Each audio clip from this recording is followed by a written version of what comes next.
Hello and welcome to This Is Us. I'm Becca King-Reed. This week we're in historic Niles near Fremont with the Pacific Bus Museum. We're going to take a look at the role buses have played in American history.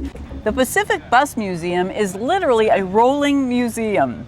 They're dedicated to the history and the preservation of the good old workhorse of transportation, the bus. And here to join us and tell us a little bit about it is Ron Medaglia, president of the Pacific Bus Museum. Thank you for joining us, Ron. My pleasure, Becca. Now this is a beautiful bus. I love the color and I love red, so I would. But tell me why it's painted so beautifully.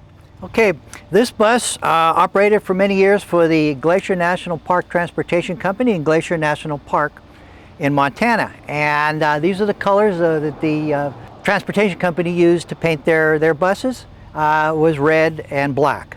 Well, it's lovely. It really would stand out in the forest. What year was this bus made? This bus is a 1955 Flexible. Flexible were sort of medium or light duty intercity type buses that would allow passengers to travel long distances. And these were ideally suited for service in the national parks throughout the United States because they're a little bit smaller in size and ideally suited for the leisurely pace of a tour on two-lane winding roads in most of the national parks. So this is the bus of choice for windy road duty? Yes. Well, it is really lovely. Is there anything special about this particular one? Well, this bus originally ran for the Utah Parks Company and Bryce and Zion National Parks when it was new, and in 1973 it was sold to the Glacier National Parks Transportation Company, where it ran until 1989. Wow, that's a good long life. Yes, actually these buses were used usually during the tourist season in the national parks, which is usually the spring, summer, and into the early fall. Late fall through the springtime, the buses were all stored inside in most cases till the next season. So they were well cared for and they weren't used heavily. Okay, well, you've got a lot of pretty buses to show us here. Let's go take a look at another one. Okay. All right, Ron, this bus is much more modern. When was this one built? This bus was built in 1964. This is a General Motors bus, and they built the majority of buses in the United States at the time. This bus is actually part of the golden age of bus transportation, which began probably in the mid-50s and ran to about 1965, 1966. It was concurrent with the development of the interstate highway system in the United States, which began in 1956. So then people started to really travel around and choose buses as their mode of transportation instead of planes. Yes, back then people got the urge to travel because travel was made much easier by the interstate highway system and people could get to their destinations relatively quickly. Was it comfortable? Yes, it was.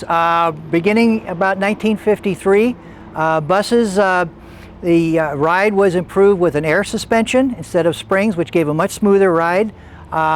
They also, amenities included air conditioning as well as having a restroom aboard. Now I understand there were some premium tickets that you could buy that included like waitresses. Tell me about that. Yes, Continental Trailways offered what they called a 5-star luxury service on selected routes, and they included an onboard hostess that served passengers beverages and light snacks during their trip. So where did they keep that food? Well, they kept it on board the bus, on board the coach, towards the back of the coach in a refrigerator, and also I had a place to store food. And at the very rear of the coach, they set of seats, there was a lounge area. Wow, so that sounds like it was pretty comfortable. Yes, it was. This bus really caught my eye. It's beautiful and it's headed to Santa Cruz. Tell us about this one. Well, I'm not surprised, Becca, because this bus is actually the flagship of our fleet. This bus is a 1955 General Motors city type bus, originally bought new by Peerless Stages back in 1955. Peerless Stages was a regional bus company that had a route that ran between Oakland, San Jose, and Santa Cruz. In fact, they also had several routes that ran through some of the smaller rural communities at that time, including Niles. Now this bus, as I say, it's the flagship of our fleet. You notice the striking colors of yellow and red. You notice the black roof. There's a historical significance to that. Back in the day when Peerless began operations in 1917, buses at that time were actually modified automobiles that were stretched to accommodate more passengers.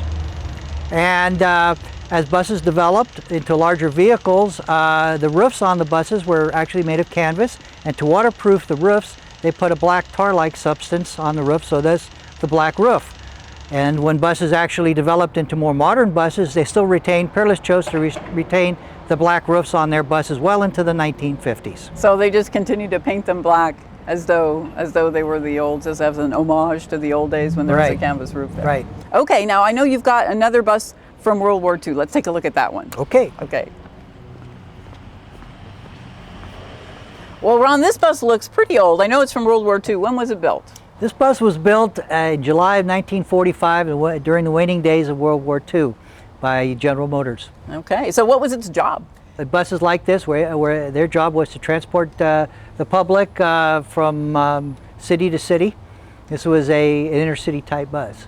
Let's paint a picture here. Gas is rationed and rubber is rationed and buses are rationed. So these buses must have been packed. There were heavy demands placed on bus transportation systems both in cities and for intercity bus travel, because gasoline was rationed and automobile use was discouraged. And so if people wanted to get somewhere, they had the option of taking the bus or the trains. There were also a lot of demands placed on the bus transportation system to get troops that were going on leave or coming back from leave to their destinations.